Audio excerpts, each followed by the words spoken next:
Coba deh, pernah nggak sih kalian bener-bener perhatiin betapa gilanya dunia satwa di sekitar kita? Ada jutaan spesies loh, dari serangga yang kecil banget sampai paus biru raksasa yang nguasain lautan.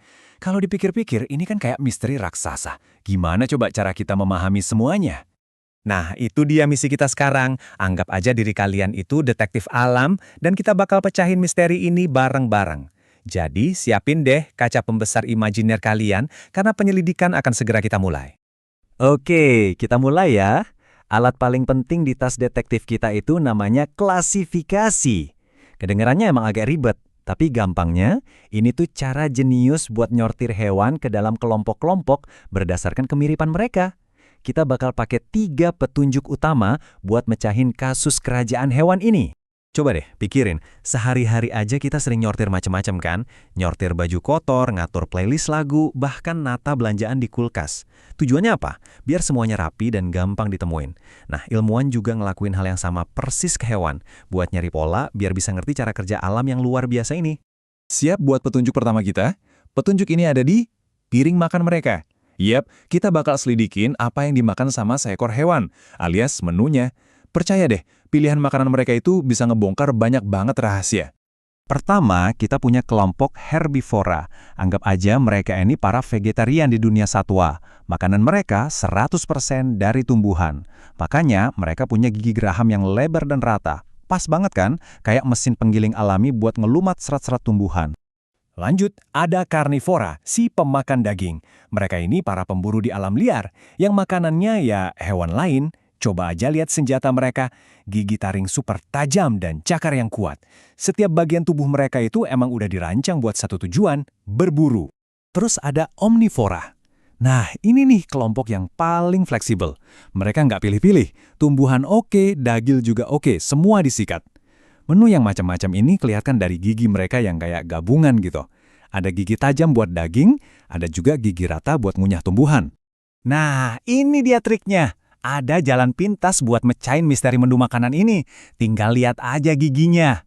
Kalau gerahamnya lebar, hampir pasti dia pemakan tumbuhan. Kalau taringnya runcing, itu udah ciri khas pemakan daging. Ini nih, trik klasik seorang detektif alam sejati. Oke, lanjut ke petunjuk kedua. Di mana seekor hewan tinggal? Anggap aja ini alamat mereka. Kalau istilah ilmiahnya sih, habitat. Lingkungan tempat tinggal mereka ini benar-benar ngebentuk cara mereka hidup, bernapas, dan bertahan hidup loh. Jadi, kita intip ya beberapa alamat utama ini. Ada hewan darat yang jalan-jalan di tanah, hewan air yang berenang di lautan, hewan udara yang terbang di angkasa, dan yang paling unik nih, amfibi. Mereka ini kayak punya rumah di 2 alam sekaligus. Keren kan? Nah, ini nih contoh sempurna keajaiban amfibi.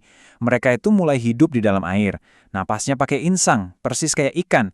Tapi pas sudah gede, mereka berubah total, pindah ke darat, dan mulai napas pakai paru-paru. Ini benar-benar transformasi yang ajaib banget. Baiklah, saatnya buat petunjuk terakhir. Dan ini adalah petunjuk yang paling mendasar. Petunjuk ini nggak kelihatan dari luar, karena ini soal apa yang ada di dalam tubuh hewan. Lebih tepatnya lagi, dia punya tulang punggung atau enggak? Yuk coba lakuin ini bareng-bareng sekarang.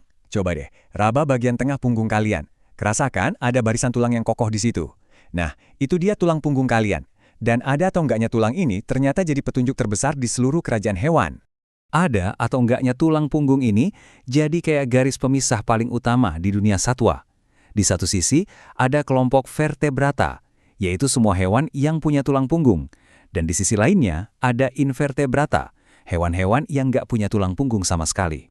Jadi intinya simple banget, cuma satu pertanyaan, ya atau tidak, punya tulang punggung, dan jawabannya itu langsung ngebagi dunia hewan jadi 2 tim besar.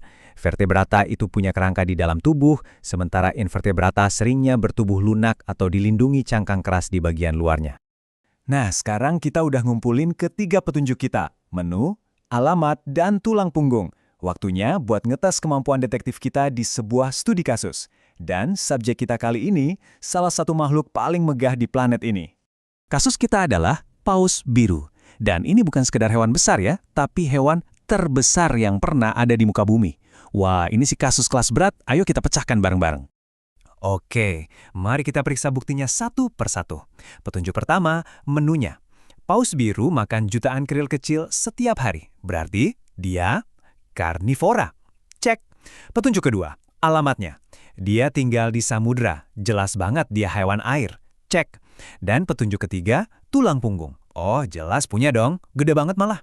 Yang artinya dia masuk kelompok vertebrata. Sempurna. Kasus ditutup. Jadi, kita bisa lihat kan, 3 petunjuk ini, makanan, habitat, dan tulang punggung, itu lebih dari sekedar label.